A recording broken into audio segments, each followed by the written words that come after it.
think I'm gonna have to call this one Oscar Who.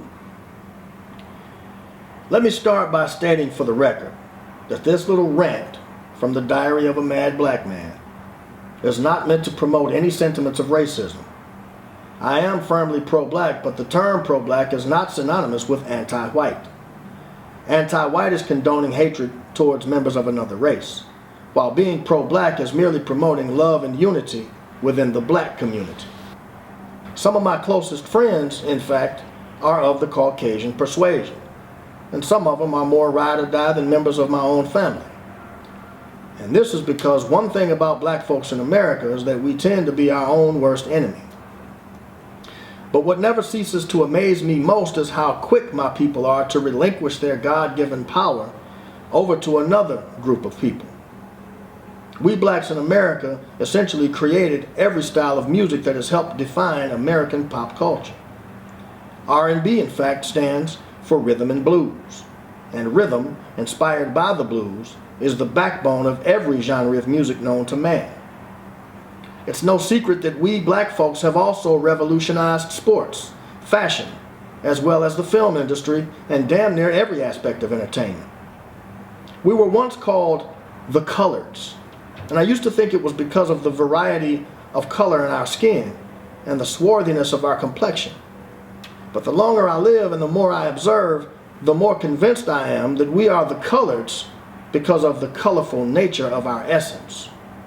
And real talk, we make everything better. Literally.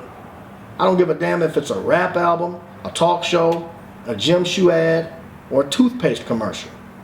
We just have a natural charisma, a swag, a colorfulness that everybody seems to instinctively gravitate towards. Everybody from the Asians to the Caucasians just can't seem to get enough of that Negro persuasion. Not only are we the originators, the innovators, the true pioneers of the funk, the soul, the rock, and the roll, we are in all actuality the main draw at all the award shows.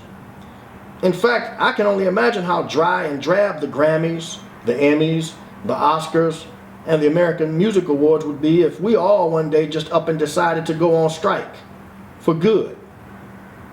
And I understand the sentiments expressed by certain big-name celebrities like Jada Pinkett Smith. But my thing is, why should we have to beg anybody to recognize our talent, to define our worth or validate our feelings? How can anybody else validate some shit we created anyway? Like Dr. Dre said, I started this gangsta shit, and that's the motherfucking thanks I get? Not to mention, all this beef over a damn Oscar, and most of us don't even know who the hell Oscar is. Oscar who? Who is the award even named after? Oscar the Grouch? Oscar on the $6 Million Man? Oscar Mayer Franks?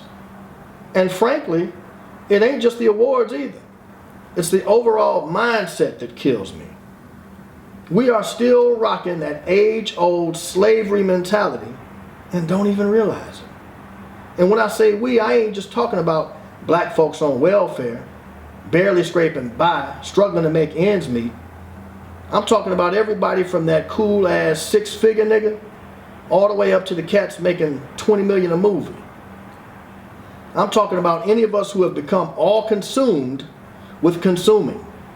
Those who have been conditioned to slave for so-called material goods, most of which are really immaterial and typically cause more harm than good. I'm talking about those who are still consciously or subconsciously looking for validation specifically from anyone who does not look like you, walk like you, act like you, or talk like you. Like, even a handful of black fashion designers we've seen come and go over the years, like Fubu, Carl Kanai, Rockaware, Fat Farm, Baby Fat, Apple Bottoms, etc., just don't seem to have the same staying power, the same longevity that other non-black designers have acquired. Many of them have come to be known as classic staples in our culture, but not ours. And that's because we black folks customarily refuse to support our own. James Brown said it loud, be black and proud. But now in 2000, my head's in the fucking clouds. Too many prisons overcrowded, no doubt about it, because niggas never got their 40 acres in a plow. James Brown said it loud, be black and proud. But now in 2000, my head's in the fucking clouds. Barack Obama's here now, putting the black in power, but somehow I still feel like we lacking power. And ironically, as I was sitting here writing that part of the speech, I just realized that the name Obama is still not recognized by my computer as an official name. In other words, the computer has it underlined in red and suggesting that I change it to Osama. Go figure. And the fact that the name of a notorious Middle Eastern terrorist still gets more recognition than a black American president pretty much says it all. So I'll close out by spitting a short poem I just wrote this morning that kind of summarizes this entire rant in just a few bars. So y'all enjoy it and have a happy colored history moment. I mean Negro History Week. I mean Black History Month. A lot of young brothers don't get to graduation, and a lot of you niggas have no imagination. It's one thing to look for your congratulations, but why look outside of yourself for validation? I'm trying to understand this hype about the Oscars and why you feel jaded for not making the roster. A top dog who thinks like a beginner, trying to stroke another man's Oscar Mayer Wiener, is really just a sign that you think ass backwards. You now have the right to control your own masters. And fuck master, cause he's a damn racist, denying you the right to define your own greatness. Hating ass crackers won't give a dog a bone.